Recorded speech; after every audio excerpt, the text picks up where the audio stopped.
Bueno, ya estamos. Buenas tardes a todas y a todos. Ya vamos a dar inicio en un minutito más, ni bien terminen de ingresar todos aquellos que estaban en sala de espera.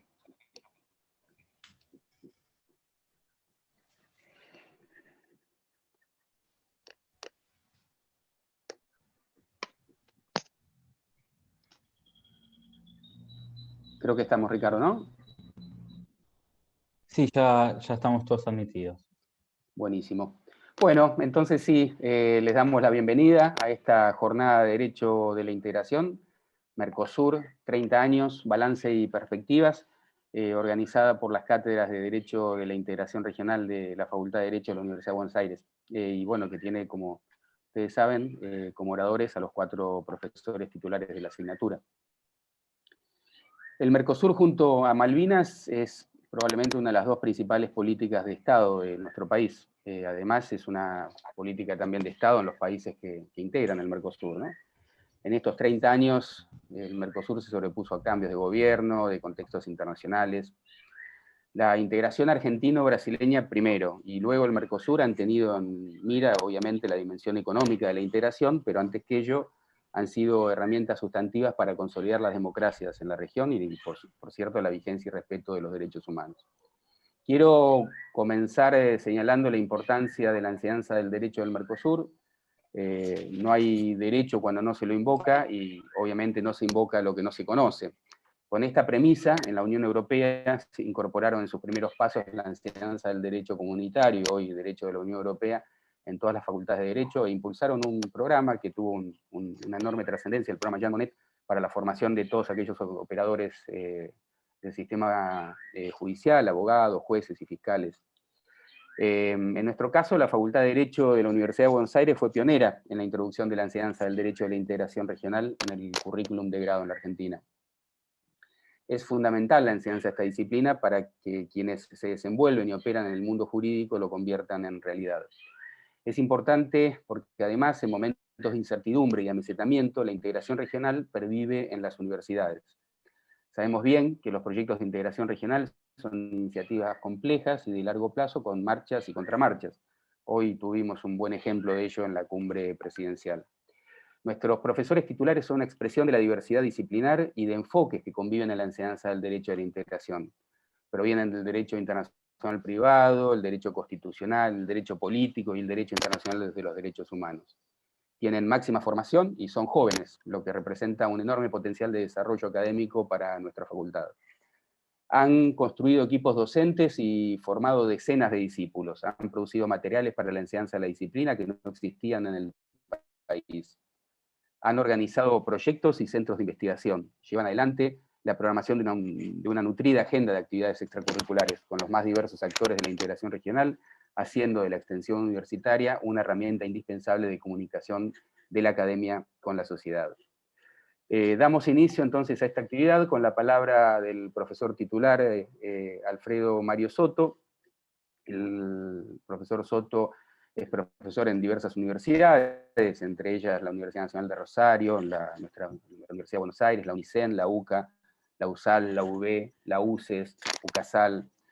El profesor Soto es presidente de Ex Argentina, director de la Escuela de Graduados de la Facultad de Derecho de la Universidad Nacional de Rosario, codirector del doctorado en Derecho y del Centro de Estudios Comunitarios y Comparados de la Facultad de Derecho de la Universidad Nacional de Rosario. Tiene la palabra el profesor Alfredo Soto. Bueno, muchísimas gracias. Estamos celebrando 30 años del Tratado de Asunción. La verdad que esta presentación que has hecho, Gonzalo, es muy significativa. No se podría haber hecho mejor, entiendo, porque resume además el espíritu de la integración entre las cátedras de esta facultad, de la Universidad de Buenos Aires. Lo que no es muy habitual, ¿no? Que todas las cátedras de una determinada materia se reúnan para realizar una actividad, ni una actividad de celebración. En gran parte coincido en todo con lo que ha dicho el doctor Gonzalo Álvarez.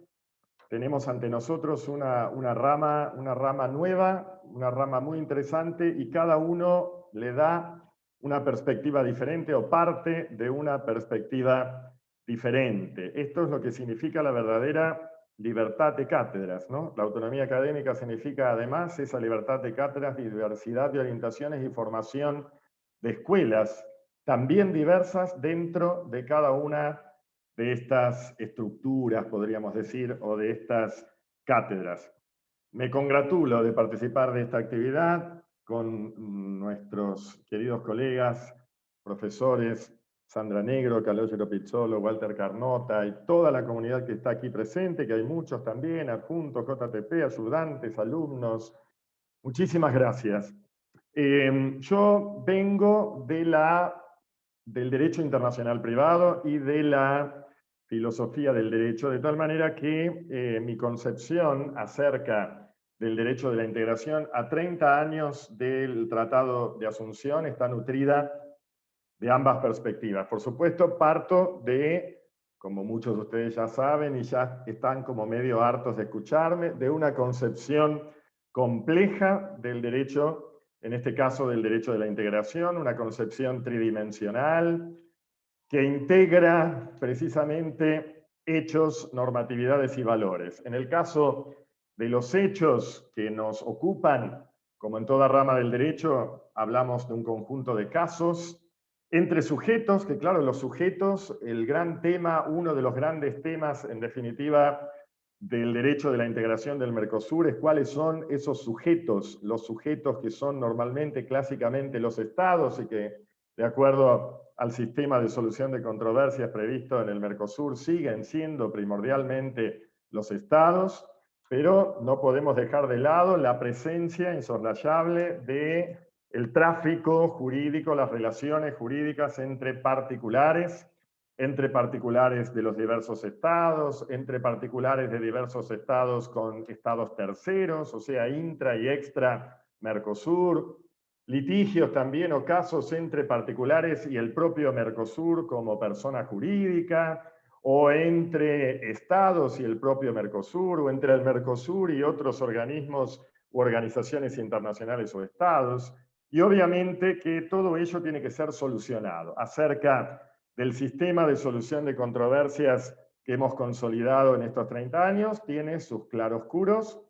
Uno de los oscuros es precisamente, como acabamos de mencionar, la jerarquía del particular, en definitiva, dentro de ese sistema de controversias. Luego viene la dimensión de las normatividades, normatividades que captan esos casos y esas soluciones a través de métodos, y aquí, ¿qué podemos decir? En 30 años no hemos pasado del método intergubernamental, no hemos superado, en definitiva, el método intergubernamental clásico del derecho internacional público y del derecho internacional privado también, para pasar a un método comunitario o un método supragubernamental, tal como el ejemplo de la Unión Europea, que cumple 70 años desde el Tratado de París, y 71 de la declaración precisamente de Schuman del 9 de mayo de 1950. Y, por último, todo esto, los casos, las soluciones, las normatividades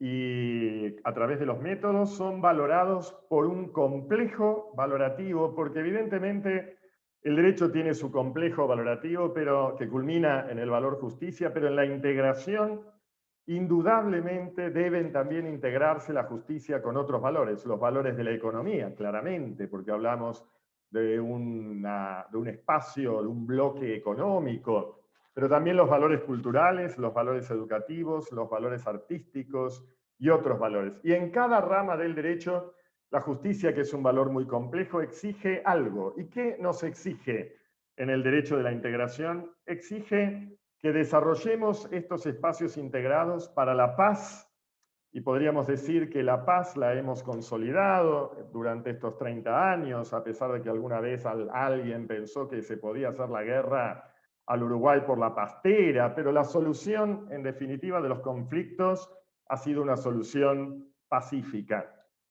La solidaridad es otra exigencia del derecho de la integración, y la vemos puesta de manifiesto con motivo de la pandemia, donde también acá tenemos éxitos y fracasos, ¿no? O sea, no hemos logrado un sistema solidario, por ejemplo, común para la vacunación, pedir en conjunto, en todo caso, vacunación para todo el sector, pero sí hemos tenido solidaridad respecto, por ejemplo, de la asignación de recursos o reasignación de recursos del FOSEM y algunas otras manifestaciones con motivo de esto. La armonización es también una propia exigencia de justicia del derecho de la integración, y aquí quiero detenerme porque me parece que es precisamente el derecho internacional privado, la rama que clásicamente se ha ocupado y se ocupa de la armonización de derechos en el espacio y que por lo tanto posee los instrumentos necesarios como para viabilizar también la armonización jurídica, además de económica, etcétera, pero sobre todo jurídica, que implica la integración. En ese sentido, quiero detenerme en pocos minutos en que al momento del Tratado de Asunción, fíjense que Argentina, Paraguay y Uruguay formábamos parte, y seguimos formando parte, de unos tratados famosos que ustedes conocen, los tratados de Montevideo, que regulan de 1889 y de 1940, que regulan amplios sectores del derecho internacional privado, la jurisdicción, el derecho aplicable y ciertos aspectos de la cooperación jurídica internacional, y Brasil, por otro lado, aparte, siendo parte de otro tratado internacional de derecho internacional privado, el Código Bustamante. O sea, América del Sur dividida a 1991 entre los países del Código Bustamante y los países de los tratados de Montevideo.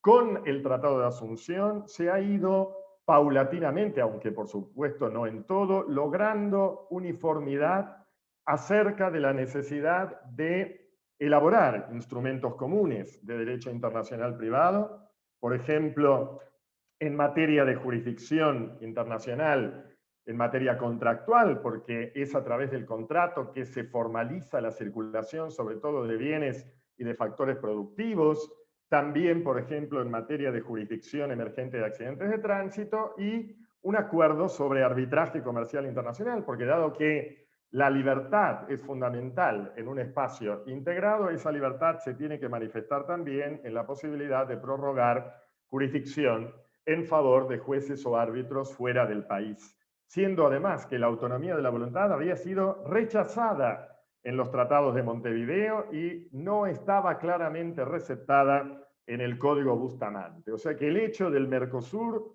en estos 30 años de Mercosur, hemos consolidado ya, por lo menos normativamente, la autonomía de la voluntad, tanto para la jurisdicción internacional en el ámbito mercosureño, como en algunos otros instrumentos parcialmente con relación al derecho aplicable. Me estoy refiriendo al mismo acuerdo de arbitraje comercial internacional del Mercosur, que prevé que en aquellos contratos donde se haya pactado arbitraje, las partes pueden elegir el derecho aplicable al fondo de la controversia. Y ni qué hablar en materia de cooperación. En materia de cooperación tenemos desde el origen del Mercosur apenas sancionado y apenas en vigencia el Tratado de Asunción, dos protocolos en materia de cooperación civil, el protocolo de las leñas sobre cooperación de primer grado, o sea, asistencia jurídica de mero trámite y reconocimiento y ejecución de sentencias, lo que es vital para un espacio integrado, porque como dicen los europeos, no hay libertad de circulación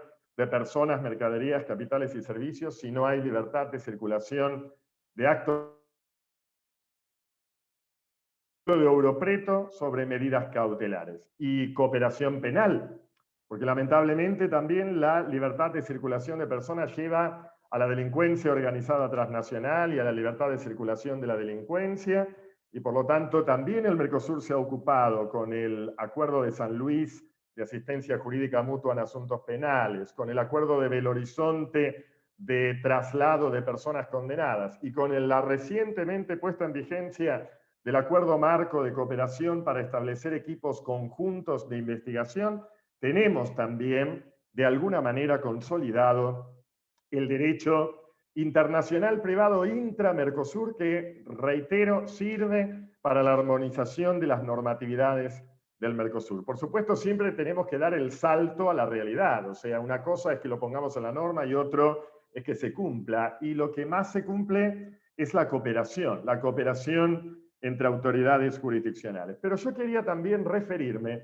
a que gracias al Mercosur, Brasil, que hasta la entrada en vigencia del Tratado de Asunción no formaba parte, por ejemplo, de un montón de convenciones interamericanas, la famosa CIDIP, varias convenciones de Naciones Unidas y de la Haya, ha ratificado en estos 30 años varias de estas convenciones. Y nos hemos ocupado también, los otros países que ya éramos parte de esas convenciones, de adherir o ratificar a convenciones que tratan temas muy delicados y significativos, como por ejemplo el recupero de alimentos, la obtención de alimentos en el extranjero, la restitución internacional de menores como consecuencia de la sustracción internacional de menores, el tráfico de menores.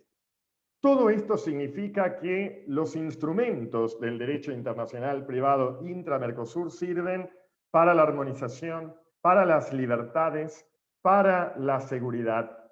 Y como bien dijo el doctor Álvarez recién, otras de las exigencias y fundamentalísimas del derecho de la integración que hemos consolidado, yo creo, en estos 30 años es la vigencia del orden democrático. Nosotros venimos precisamente en Argentina de conmemorar 45 años de la última terrible dictadura militar. Afortunadamente tenemos democracia, hemos tenido que accionar inclusive el protocolo de compromiso democrático con la suspensión de Paraguay y de Venezuela. Tenemos déficit democrático indudablemente en el Parlasur por el tema de la elección directa, por supuesto, de los parlamentarios. Hay mucho por hacer, pero tenemos consolidado mucho la democracia y la vigencia irrestricta de los derechos humanos.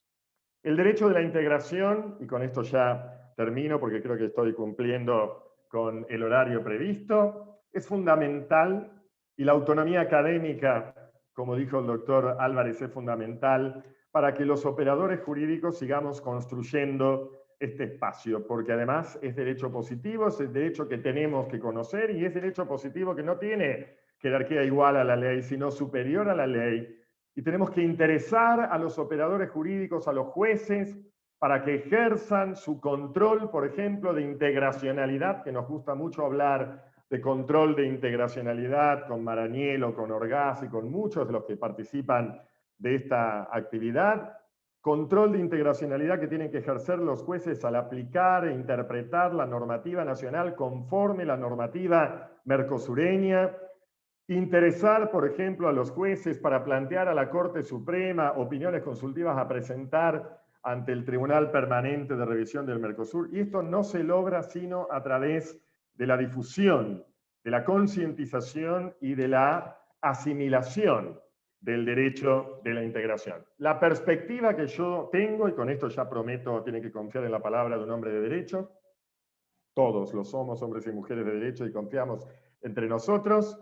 La perspectiva que yo tengo es optimista respecto de que seguiremos construyendo para la realización de estos ideales. Hay hombres y mujeres que lo construyen, y me parece además una oportunidad enorme el acuerdo Mercosur-Unión Europea y el acuerdo Mercosur-Asociación Europea de Libre Comercio para profundizar y armonizar algunos temas fundamentales. Uno de ellos es, por ejemplo, la responsabilidad civil por el daño ambiental, lo digo desde la perspectiva, por supuesto, del derecho internacional privado intra-Mercosur, porque lo único que tenemos es responsabilidad civil por daños emergentes de accidentes de tránsito. Deberíamos elaborar algo relativo al daño ambiental, en definitiva, desde la perspectiva de la jurisdicción, el derecho aplicable y la cooperación. Y otro es el tema indudable de la propiedad intelectual. Nosotros tenemos un protocolo de propiedad intelectual, pero que no está en vigencia suficientemente y no se aplica suficientemente y solo se refiere a marcas. Tenemos entre Argentina, Paraguay y Uruguay los viejísimos tratados de Montevideo de 1889, uno de marcas, uno de patentes y uno de propiedad literaria y artística, aunque evidentemente formamos parte también, por supuesto, de APIC y de la OMPI, que se ocupan de controlar la aplicación del Convenio de Berna, Convenio de París, convenios de Internet, etcétera, pero necesitamos armonizar dentro de nuestro ámbito para que no se convierta una excesiva protección de la propiedad intelectual en un país en una barrera no arancelaria al comercio. Tendría otras cosas para decir, pero voy a dejar en manos de mis excelentes colegas y amigos. Muchísimas gracias por la atención y sigo a disposición para cualquier pregunta. Muchísimas gracias, Alfredo. Bueno, entonces ahora le vamos es el turno de Calogero Pizzolo, el profesor Pizzolo, que es abogado por la Universidad de Buenos Aires, doctor en Derecho también por la misma universidad, catedrático Jean Monnet de Derecho Público Europeo, tiene estudio postdoc en la Universidad de Udine, en Italia, profesor titular regular de Derecho de la Integración de la Facultad de Derecho de la UBA, profesor titular regular también de Derechos Humanos y Garantías en la misma facultad, y coordinador académico del Centro de Excelencia Jean Monnet, Integración Regional y Derechos Humanos, con sede en la Facultad de Derecho de la Universidad de Buenos Aires. Profesor Calogero Pizzolo, su turno. Muchas gracias, Gonzalo. Adhiero a tus palabras.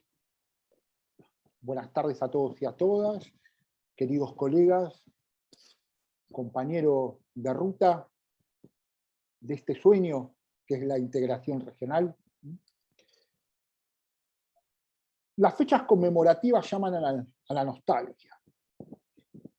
Y la nostalgia, no sé si es el mejor momento para pensar qué vigencia tiene un proceso de integración. Porque yo recuerdo cuando se celebró el Tratado de Asunción, la democracia surgía con mucha fuerza luego de la oscura noche de la dictadura militar. Recordemos que no todos los estados fundadores del Mercosur en su momento eran estados democráticos. Sin embargo, salió un tratado que fue una verdadera explosión en el ámbito del conocimiento universitario.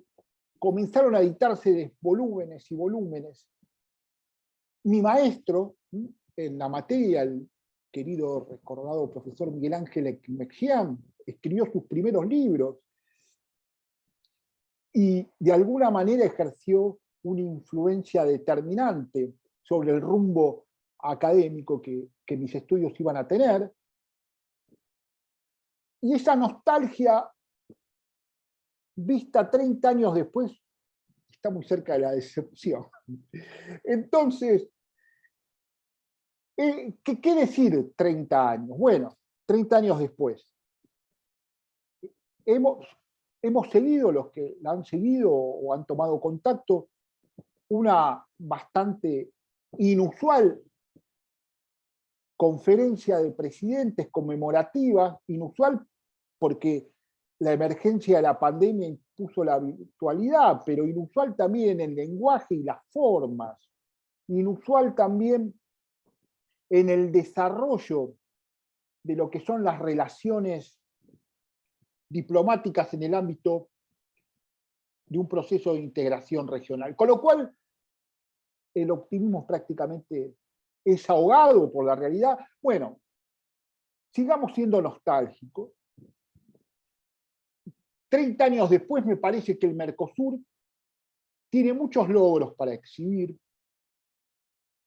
Yo me voy a concentrar en el que entiendo es un logro central del Mercosur y que es a la vez un logro central de los procesos de integración, si los analizamos en clave comparativa, y que es la convergencia de estos procesos en la tutela efectiva de los derechos humanos. Los puntos de convergencia que se van dando entre la integración regional y los derechos humanos, sin duda, son el escenario más virtuoso al que ha arribado la integración regional. Convertirse, como en el caso de la Unión Europea con su propia Carta de Derechos, en un auténtico sistema de protección de derechos. Y en el Mercosur hemos logrado consolidar la democracia y los derechos humanos, no solo a nivel de los estados partes, sino a nivel regional, como decía mi querido colega y amigo Alfredo Soto, a través de la consolidación de la cláusula democrática activada en 2 oportunidades, hemos logrado crear todo un acervo normativo encaminado a la tutela efectiva de los derechos humanos. Y hay un hito que quiero recordar en este recorrido, que es el pedido conjunto de opinión consultiva a la Corte Interamericana por los 4 estados fundadores del Mercosur, que se va a ver plasmado en la opinión consultiva número 21 de la Corte Interamericana sobre la situación de los niños migrantes. Una pieza de análisis y estudio central en la regulación de los flujos migratorios, en el estudio de los flujos migratorios. Y precisamente yo me quiero centralizar sobre eso. Más allá de, entre comillas, el folclore que tienen este tipo de reuniones conmemorativas, que si algo nos enseña el Mercosur, no pasan de la retórica, por suerte, no pasan de las declamaciones figurativas.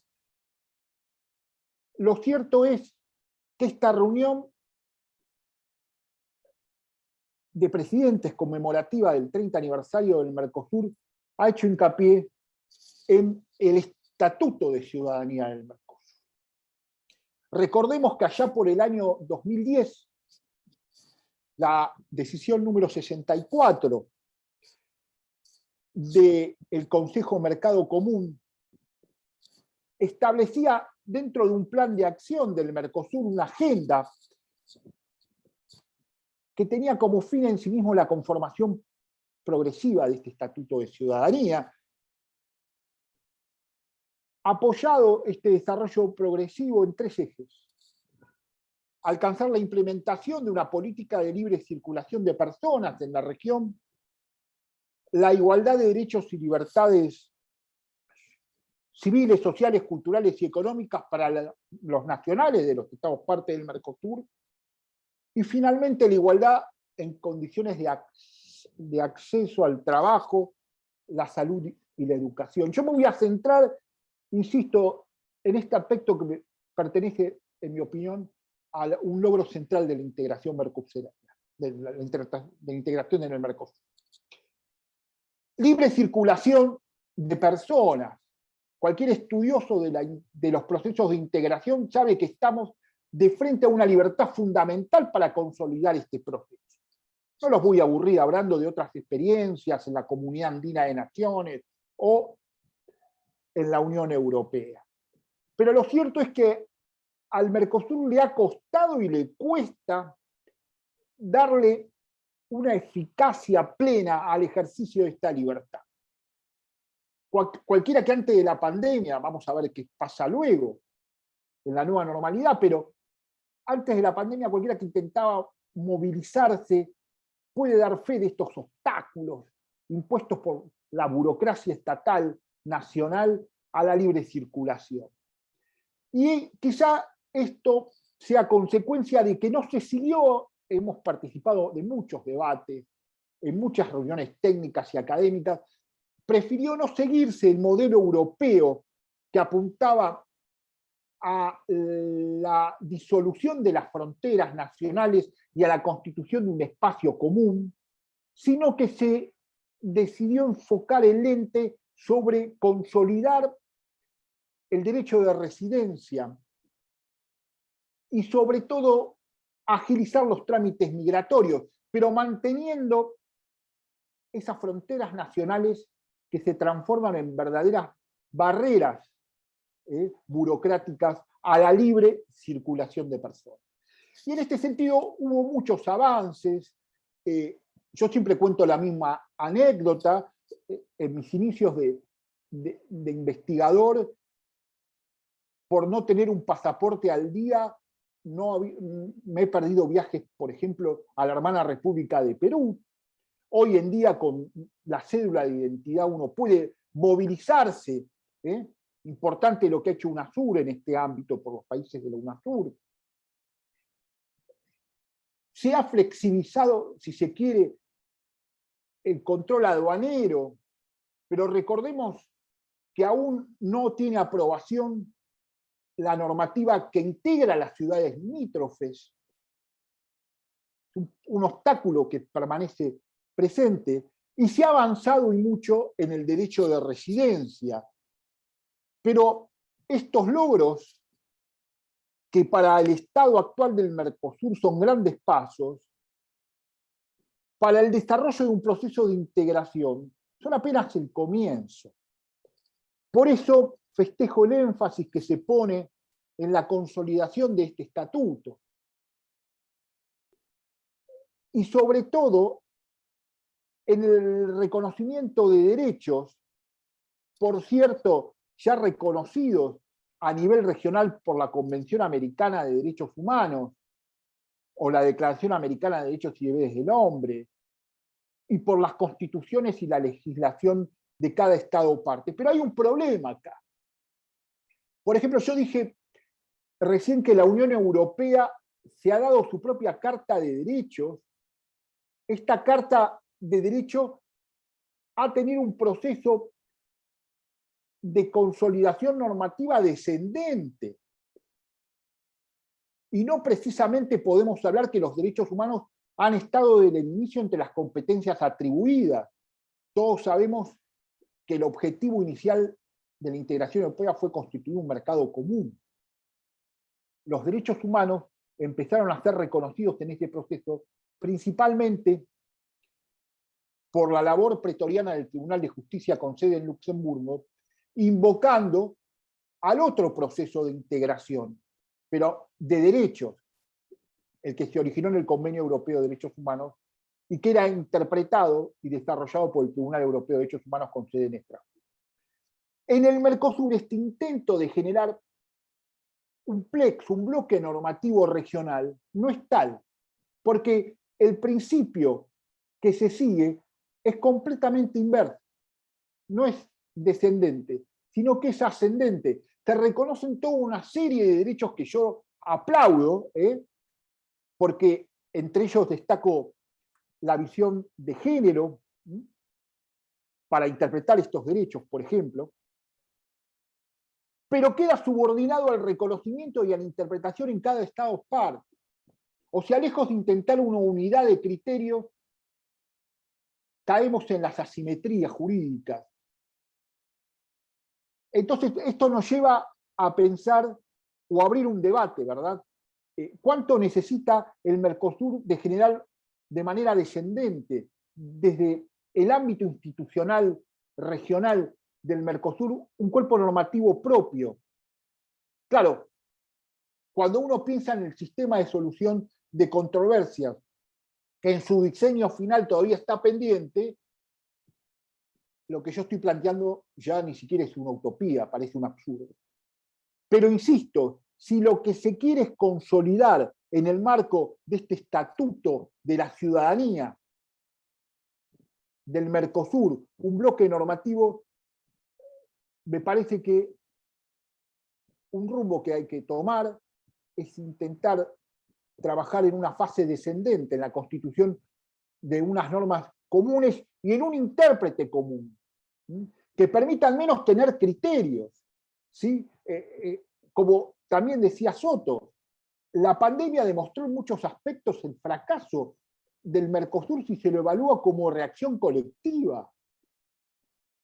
Nos estamos peleando en el ámbito de la retórica, en el escenario de la retórica, mientras nuestras sociedades atraviesan el desafío más grande, probablemente, de los últimos decenios, que es enfrentar una pandemia, que todavía no sabemos en qué va a terminar. Entonces, el segundo aspecto importante es seguir trabajando en la articulación de las instituciones. Lo que se avanzó en el Parlasur fue digno de elogio.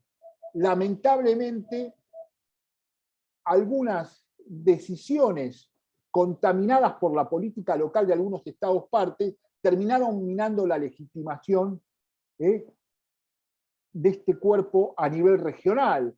Sobre todo quiero recalcar el desacierto de ciertas decisiones de las autoridades argentinas en su momento de suspender las elecciones al Parlasur, producto de un acuerdo y de un consenso que mucho logró alcanzar y que se tradujo en una interesante ley para regular la elección directa, que por otra parte, por ejemplo, Brasil no tiene, y no tiene porque la legitimidad está herida a nivel regional. Entonces hay que trabajar en esa reconstrucción, y me parece que la defensa de la democracia y los derechos humanos son la mejor instrumento, es el mejor instrumento.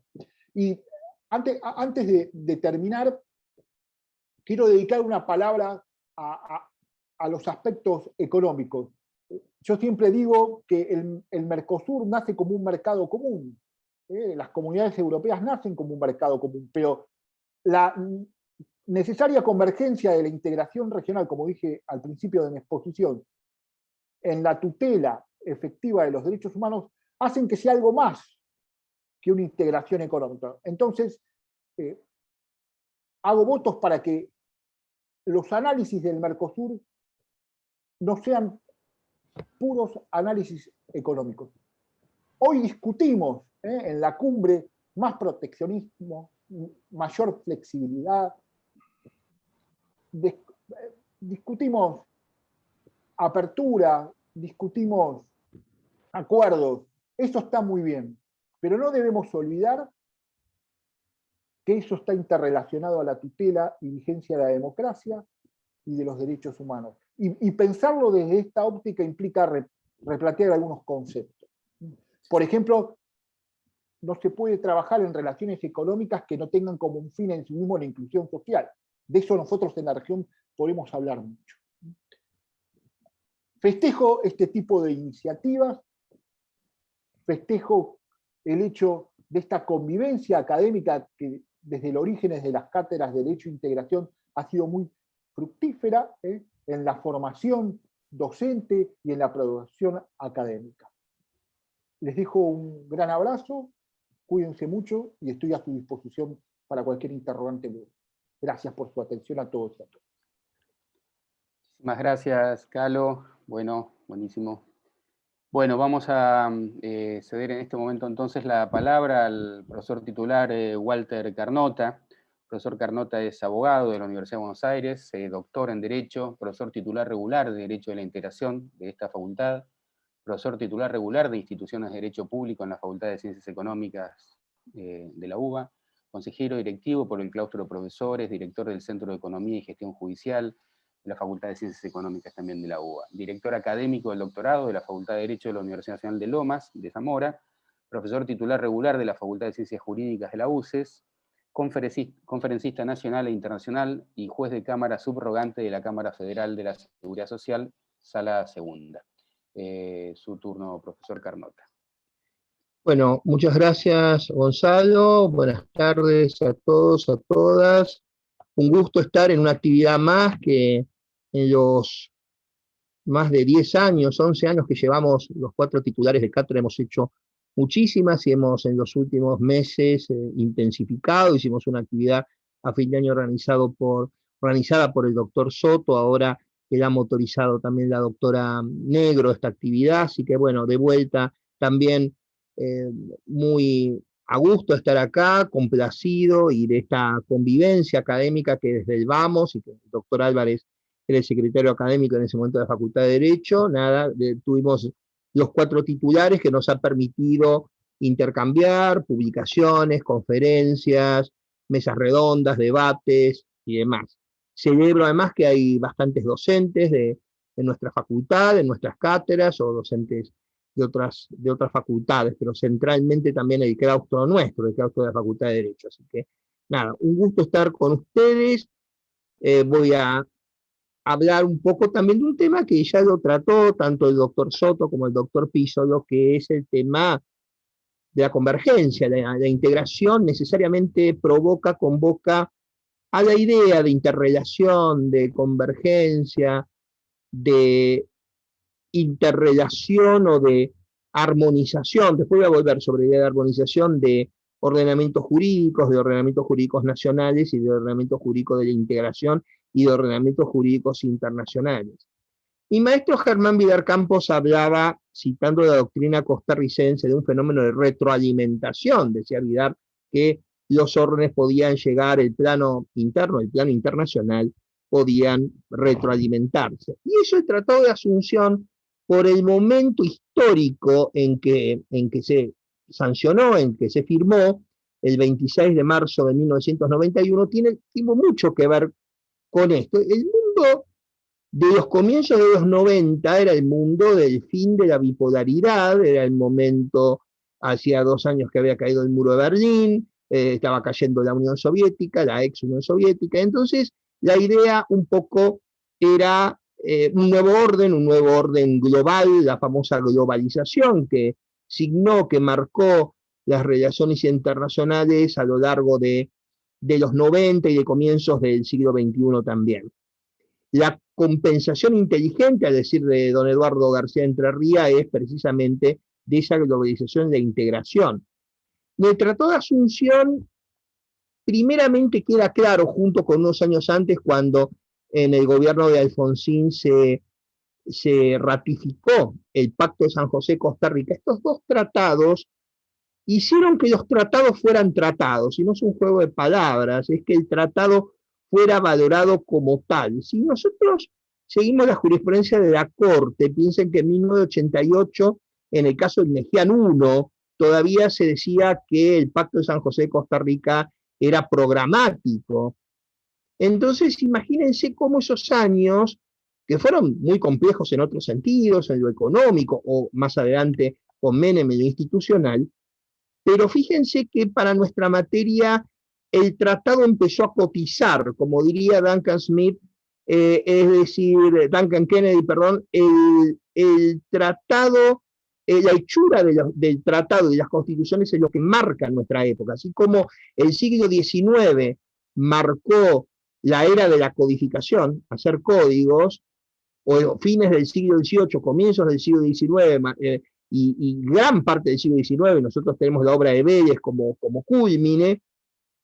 Fines del siglo XX o comienzos del siglo XXI, pero sobre todo fines del XX, fue la época de los tratados y de las constituciones, de hacer constituciones y de hacer tratados. Incluso en el caso, después voy a volver brevemente sobre ello, en el 94, a que algunos tratados tuvieran jerarquía, o todos los tratados, mejor dicho, jerarquía supralegal, y algunos tratados jerarquía constitucional a la luz del 75-22 y del 75-24. El Tratado de Asunción convoca al desarrollo económico con justicia social, lo dice al pasar, y después voy a volver sobre esta noción que también la mencionó el doctor Piso, de la importancia de la inclusión social en estos documentos. Y hacia 1992 viene el tema de la recepción jurisprudencial, de recotizar, revalorar, poner en valor a los tratados internacionales que ya no van a ser programáticos, como en el caso del Mejián I, sino en el Mejián II, 7 de julio de 1992, van a ser operativos, van a tener operatividad los tratados.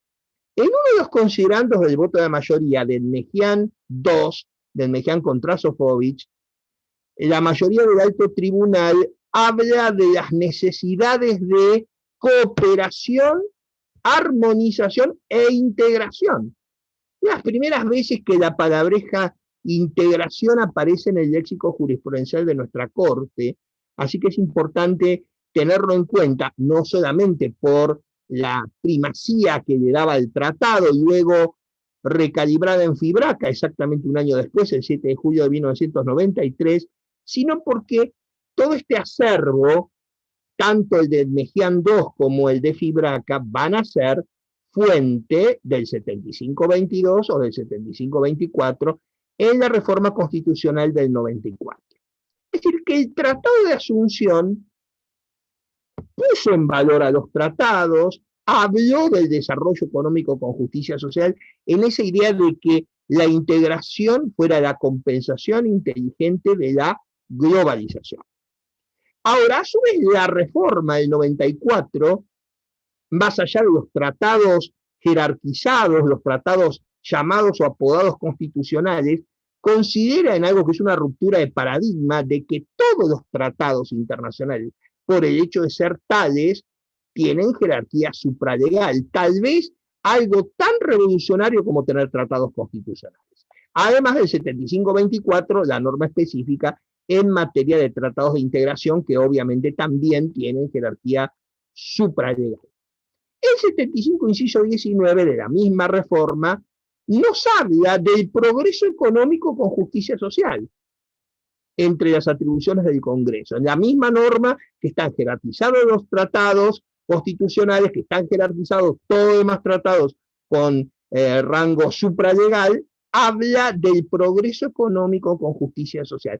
Es una especie de reconocimiento a aquella directiva que 3 años antes había dado el Tratado de Asunción. Vean qué rápido que fue todo este proceso en los 90.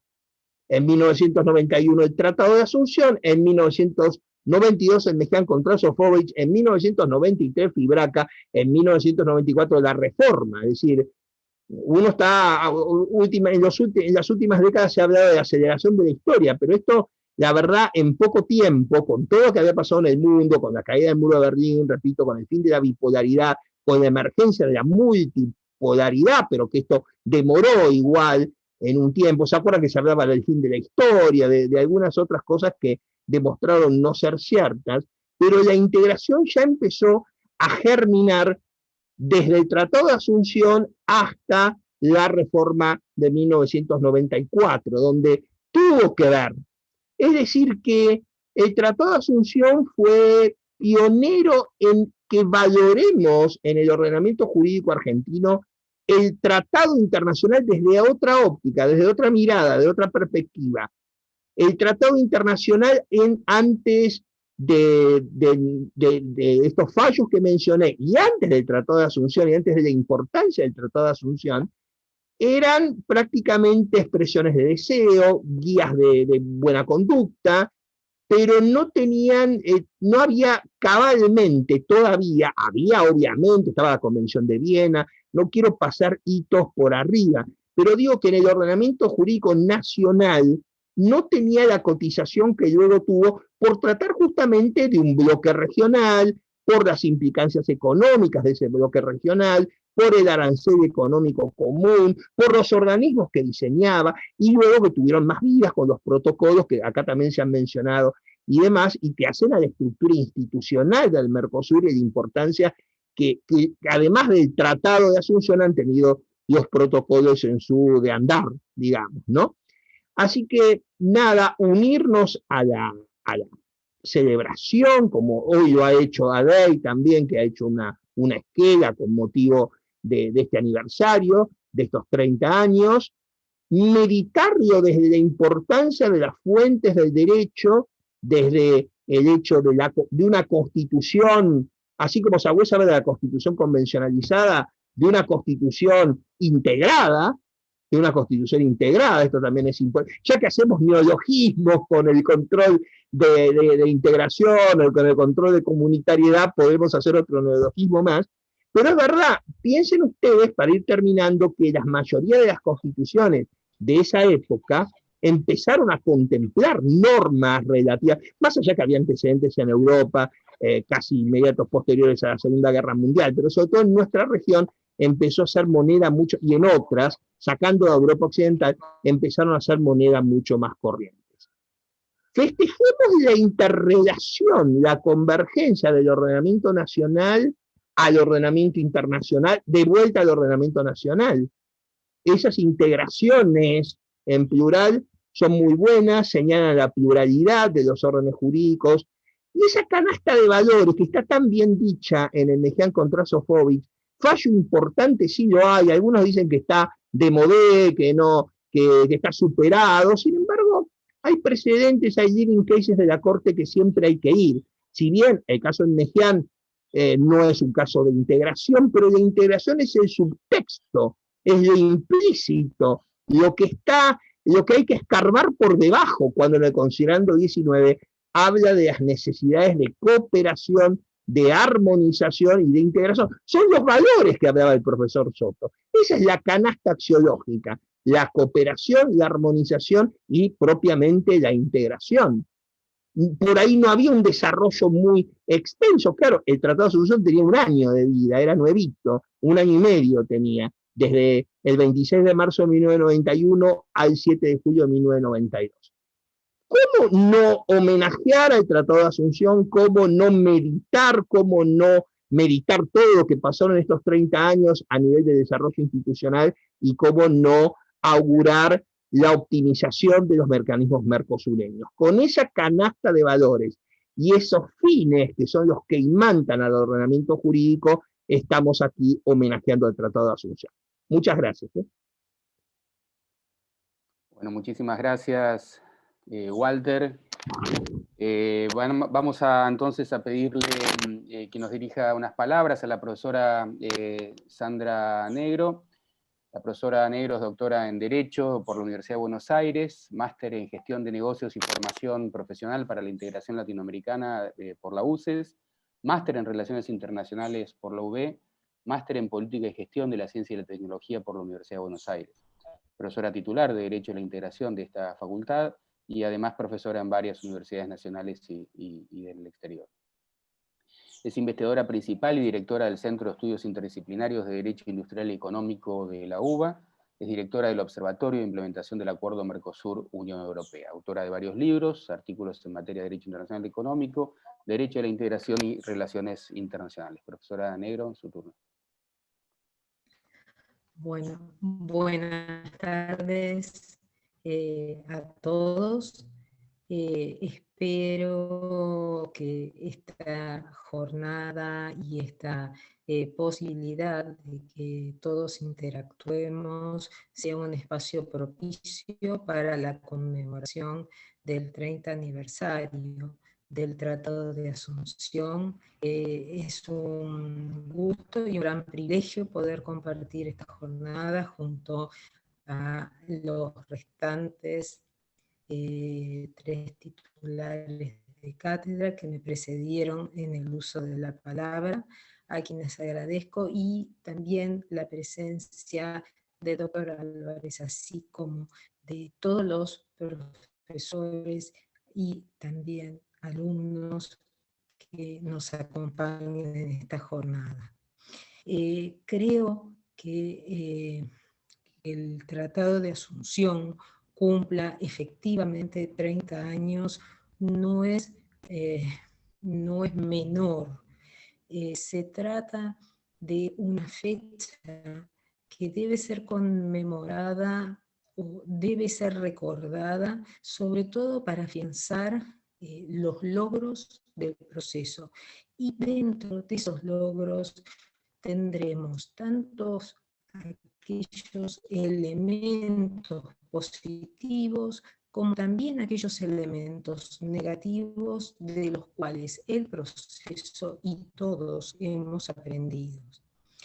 El Mercosur nació originalmente, como también ha sido ya dicho por quienes me precedieron en el uso de la palabra, como un proceso de integración económica.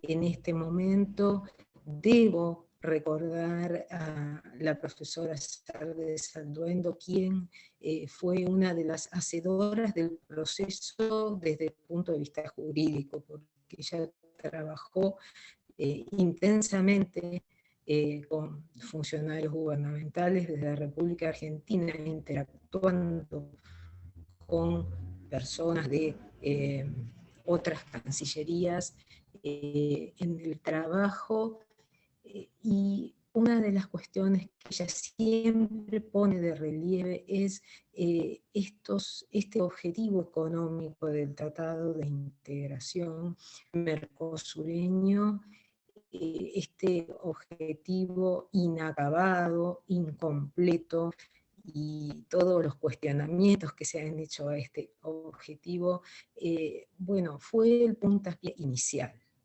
La integración en realidad para los 4 estados partes signatarios del tratado tenía un objetivo concreto que muy bien describió el profesor Canota, se correspondía con el periodo, con la época y con la forma de pensar la inserción internacional a través de la región integrada.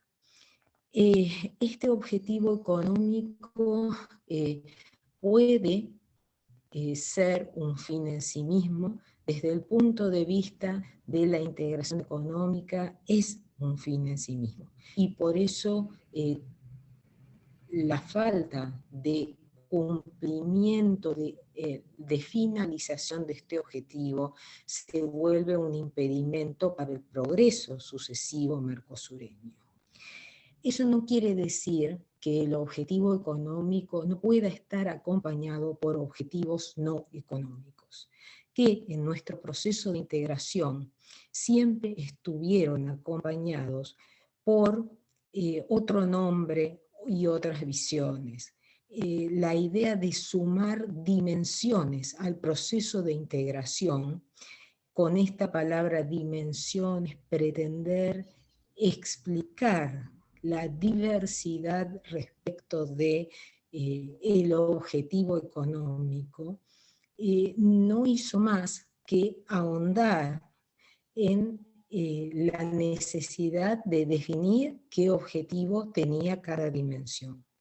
Las dimensiones sociolaborales, la dimensión cultural del Mercosur, la dimensión ambiental y la dimensión política del Mercosur, claro que estaban antes presentes. Lo que pasa es que en cada uno de estas dimensiones se reperpusieron objetivos.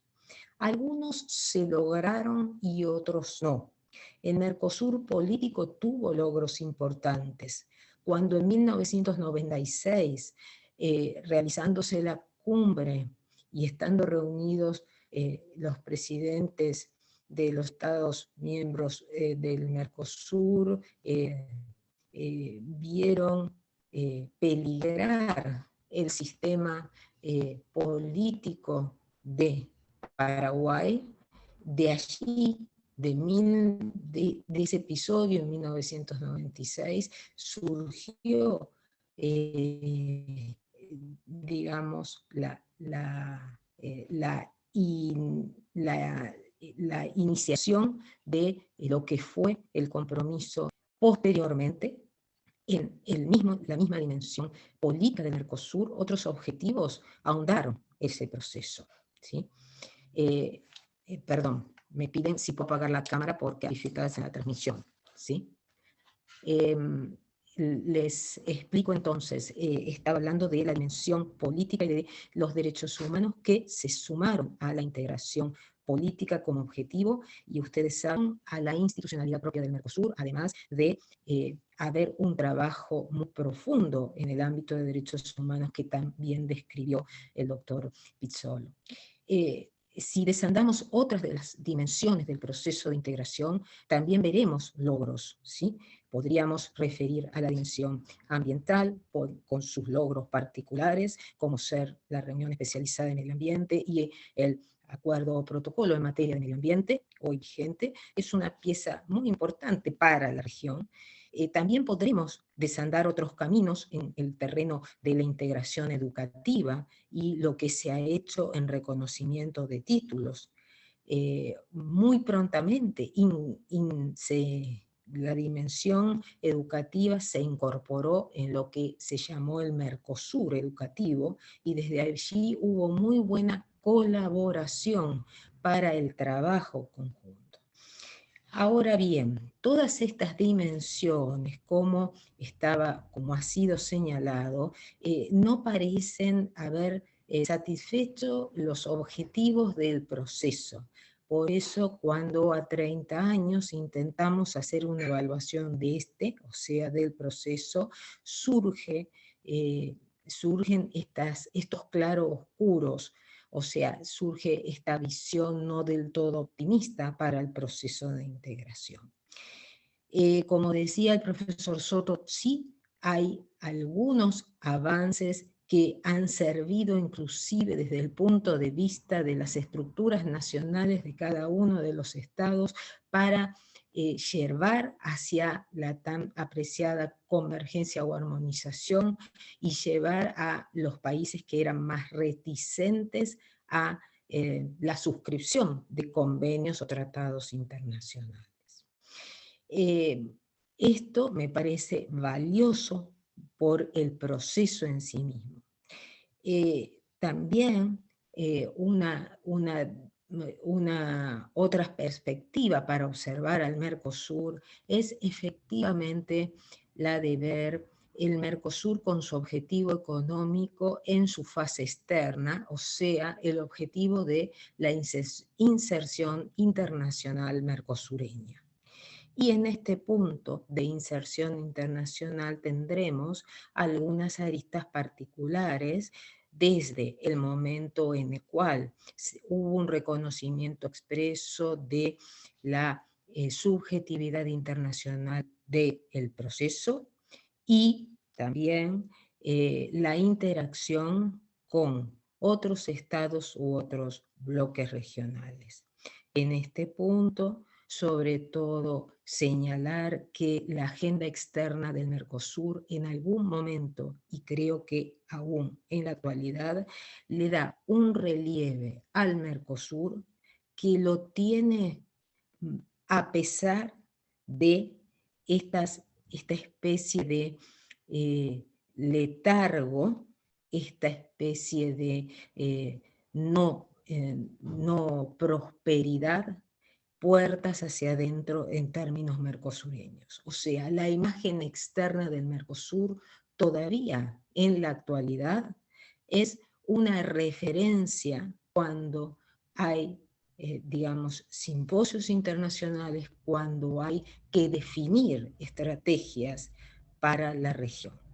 ¿Sí? No se soslaya la figura del Mercosur en estos relacionamientos externos que hacen no solo al Mercosur, sino a quienes actúan con el Mercosur. Buena parte de esto, digamos, de esta forma de ver al Mercosur desde el afuera, es la que le ha otorgado brillo en los últimos tiempos a una serie de acuerdos, porque el Mercosur tiene acuerdos con la región toda, o sea, los países de América del Sur, en el marco de la LARI, han renegociado sus acuerdos, y entonces el AC62 que nos va a llevar a Cuba, va a relacionar Mercosur con Cuba, hasta otros tratados como el AC72 que lleva a Mercosur con Colombia, o el acuerdo 59 también hace renegociado a la luz de digamos, de este relacionamiento tan activo con la Comunidad Andina de Naciones. Pero esta cooperación es una cooperación que se ha extendido, porque es una cooperación que de la mano de la diversidad de ideologías de los Estados miembros, de los gobiernos de los Estados miembros, nos ha llevado en un periodo a una cooperación muy activa, a una inserción muy activa en la llamada cooperación sur-sur. Fruto de esa cooperación son acuerdos con la SACU, es el acuerdo con la India, y fruto también de una estrategia política son los acuerdos del 2007 con Israel y del 2011 con el Estado de Palestina, ¿sí? Precedido este acuerdo, un dato no menor, de un reconocimiento a la subjetividad de Palestina. Entonces, ¿por qué este relacionamiento externo posiciona en forma distinta al Mercosur? Y bueno, algunos de estos caracteres del Mercosur hacen de un espacio propicio para establecer relaciones jurídicas sobre la base de convenios internacionales de muy distinta naturaleza y con muy distintos objetivos. No es lo mismo el acuerdo con Israel, el acuerdo con India, ni tampoco los acuerdos de complementación económica del que antes referíamos. El último eslabón en esta cadena está dado por los episodios del año 2019 que llevaron a la suscripción del tratado entre el acuerdo en principio entre la Unión Europea y el Mercosur, y entre la Unión Europea y entre el Mercosur y EFTA. Estos dos, ustedes saben que al día de la fecha todavía están transitando por el periplo de la definición de textos jurídicos, bastante avanzado en el caso Unión Europea-Mercosur, habiendo concluido a diciembre del 2020 los llamados pilares concernientes a la colaboración o cooperación y a la fase política. Ahora resta los textos definitivos que hacen al pilar económico, o mejor dicho, al pilar comercial. Después vendrá un largo camino que nos llevará a, digamos, a debatir las formas de vigencia, de entrada en vigencia de estos acuerdos.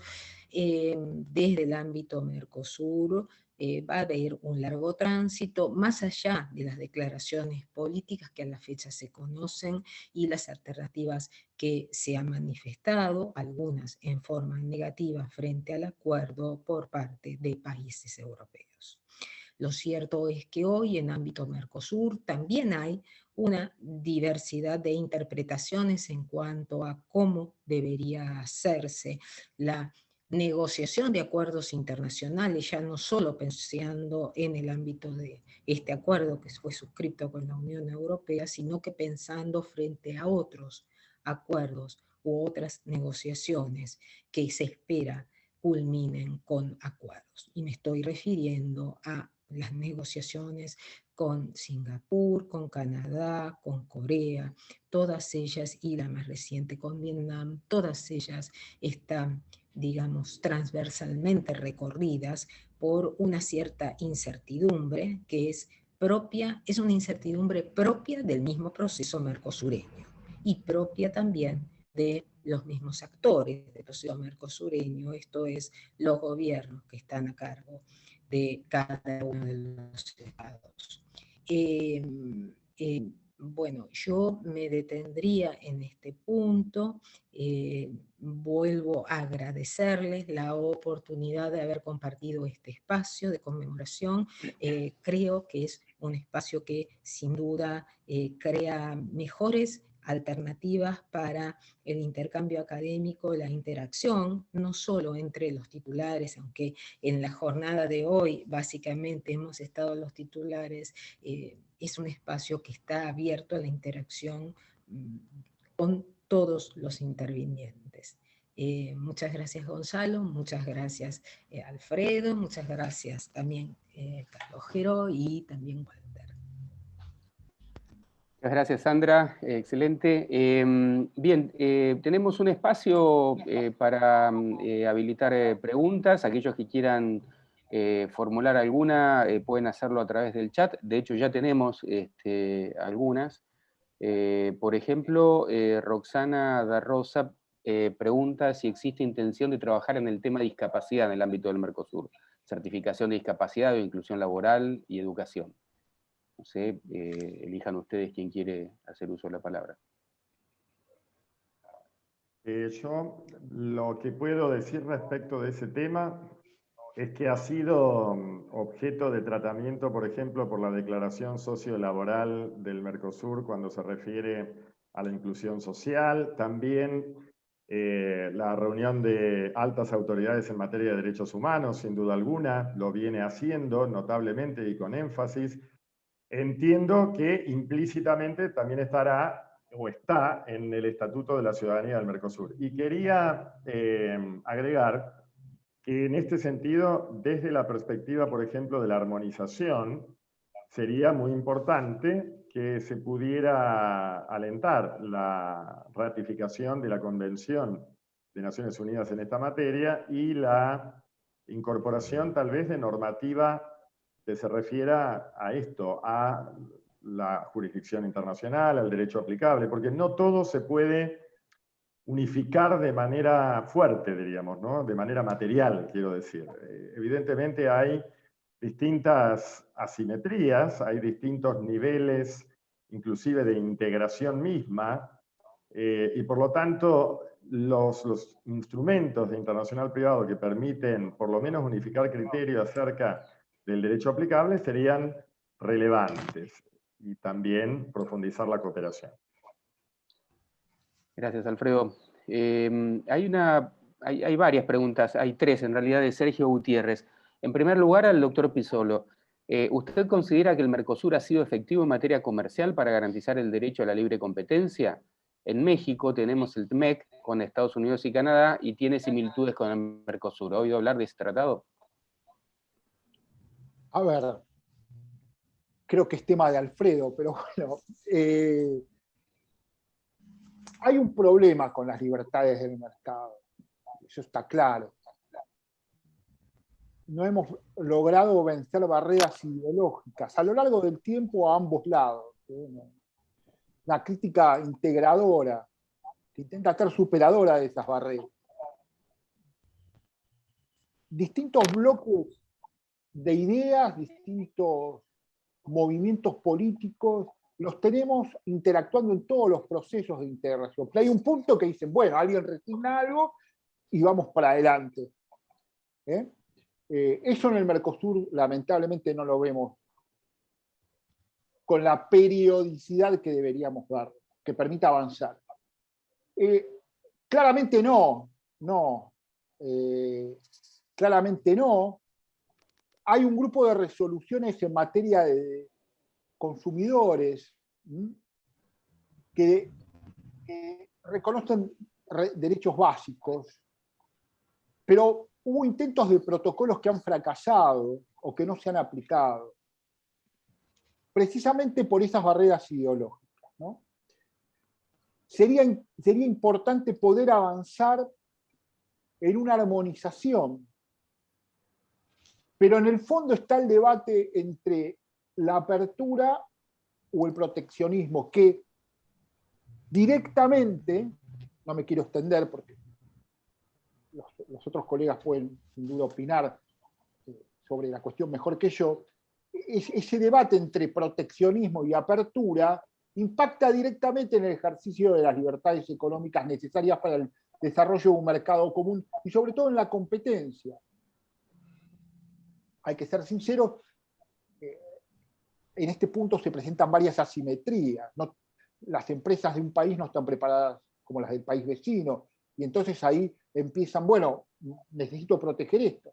Por ejemplo, tenemos un tema con la caña de azúcar y todo lo que se debía a la caña de azúcar.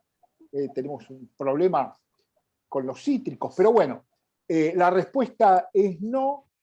Y respecto al proceso que involucra a Canadá, Estados Unidos y México, no desconozco la existencia de este tratado, pero es un proceso que claramente se ha mantenido en la órbita de la integración económica y que no ha logrado converger hacia la tutela de derechos humanos. Eso lo vemos todos los días en la frontera común que comparte Estados Unidos y México, ¿no? Entonces yo soy muy crítico de ese proceso en ese aspecto.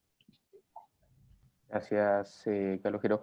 Bien, para el doctor Carnota, también de Sergio Gutiérrez, en materia de derechos humanos, ¿cuál ha sido el impacto de Mercosur en Argentina?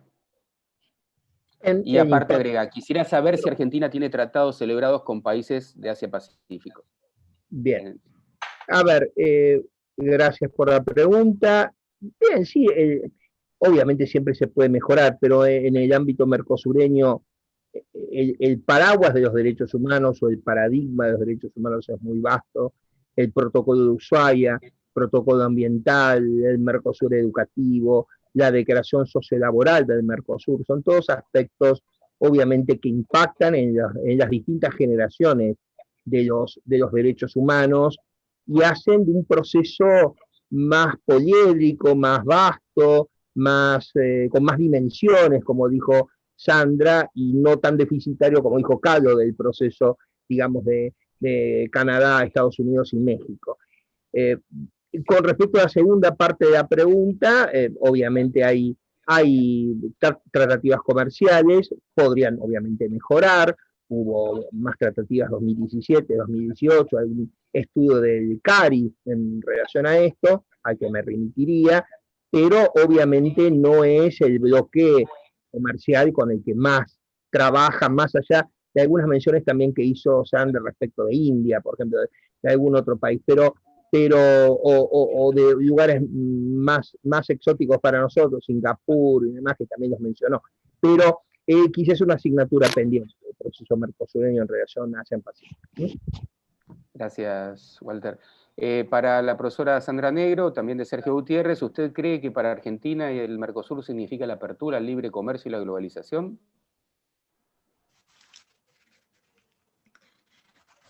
Bueno, a ver, cuando se planteó el objetivo, sin duda era visto de esta manera. Hoy en día me parece que para el Mercosur, cuando hablamos de que el Mercosur propone una forma de inserción internacional, es en el mismo contexto internacional con las características que hoy tiene el contexto internacional y que muchas características están reñidas con el libre comercio. O sea, se enfrentan sobre todo en un escenario post-pandemia o en un escenario durante la pandemia de fuerte proteccionismo. Un proteccionismo que se había iniciado en el año 2008, 2010, y un proteccionismo de corte unilateral, contra el cual inclusive muchas de las organizaciones multilaterales y centralmente la Organización Mundial de Comercio, quizás ha sido una de las principales víctimas,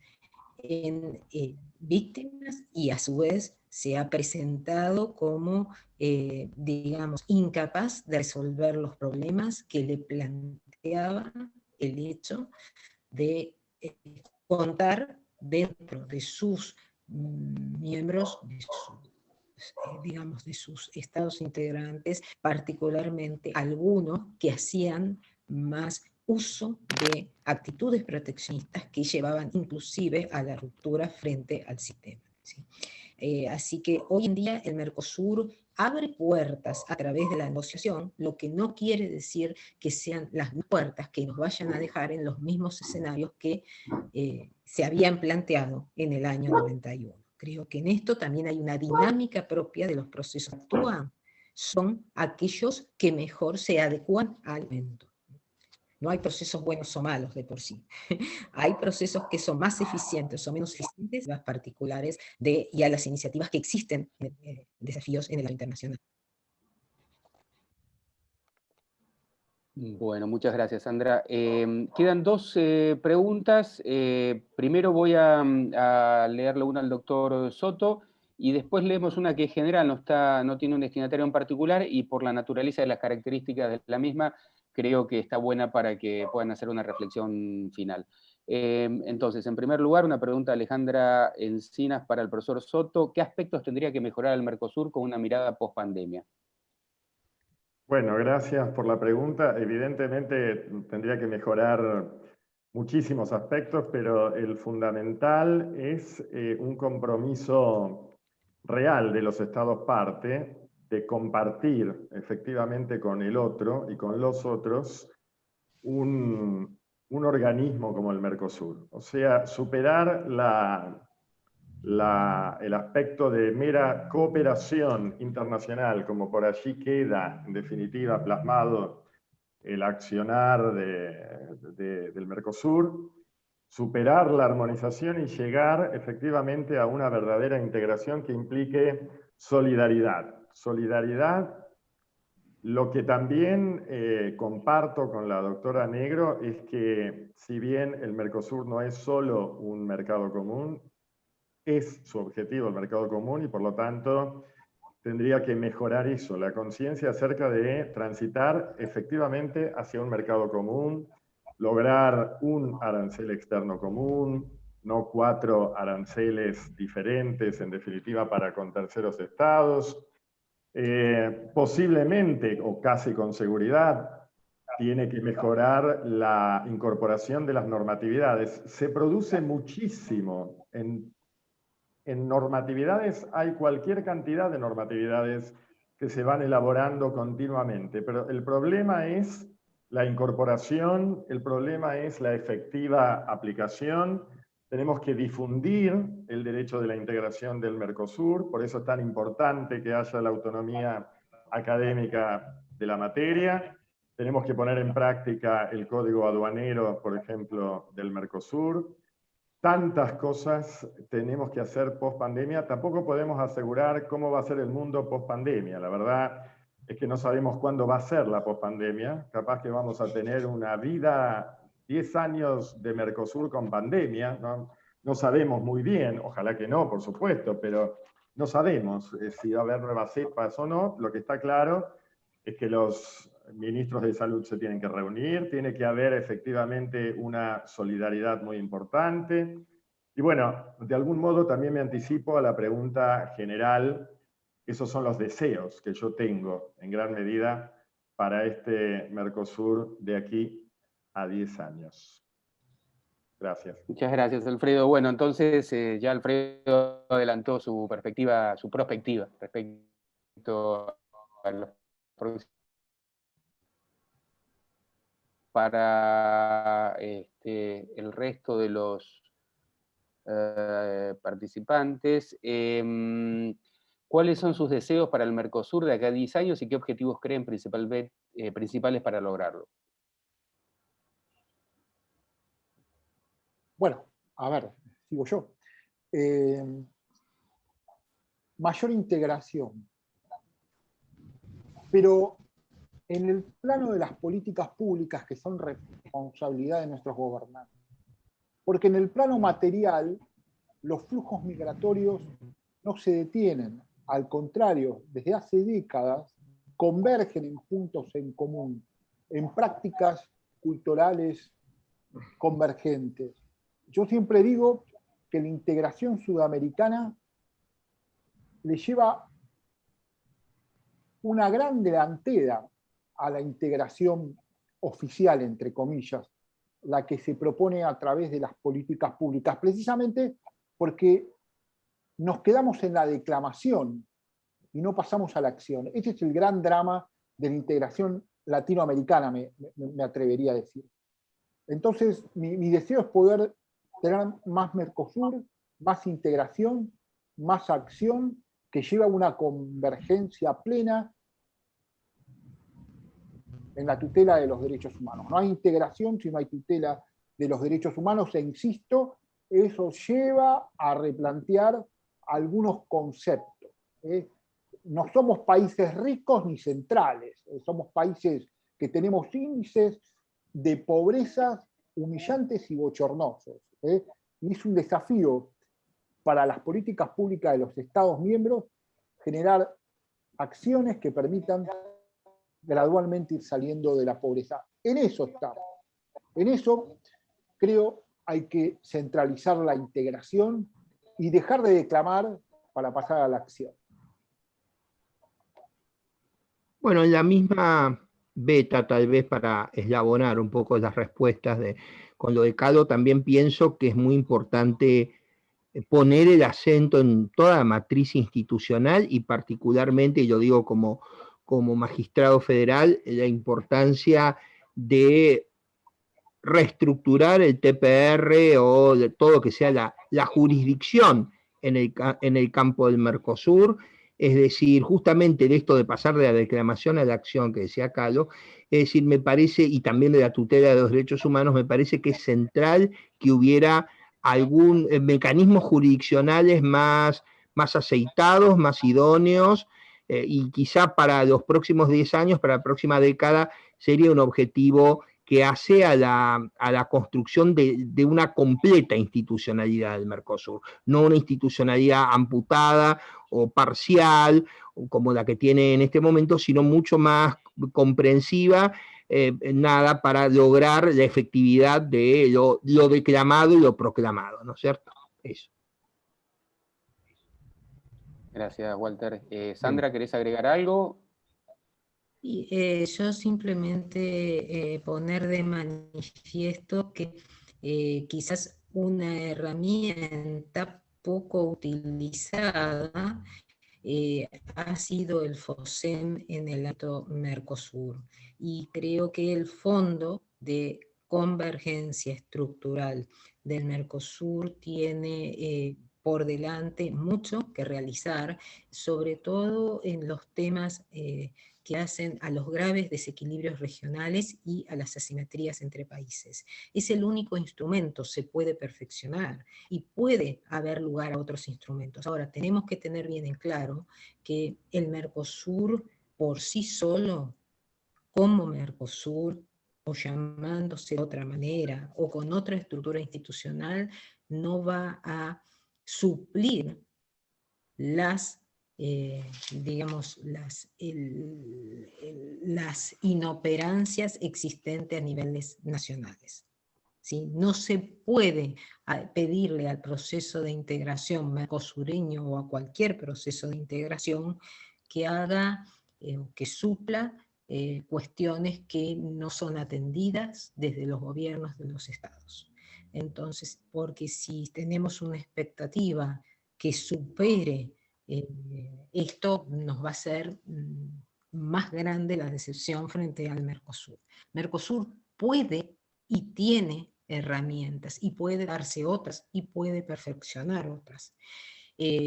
Por ejemplo, lo del FOSEM que acabo de señalar y por ejemplo las reuniones de ministros, por ejemplo unas políticas de contingencia e instrumentos para atender la contingencia de la pandemia que debieran ya haberse instrumentado. No se han hecho, bueno, pero todavía hay tiempo porque lamentablemente todavía el COVID sigue asolando a nuestros estados.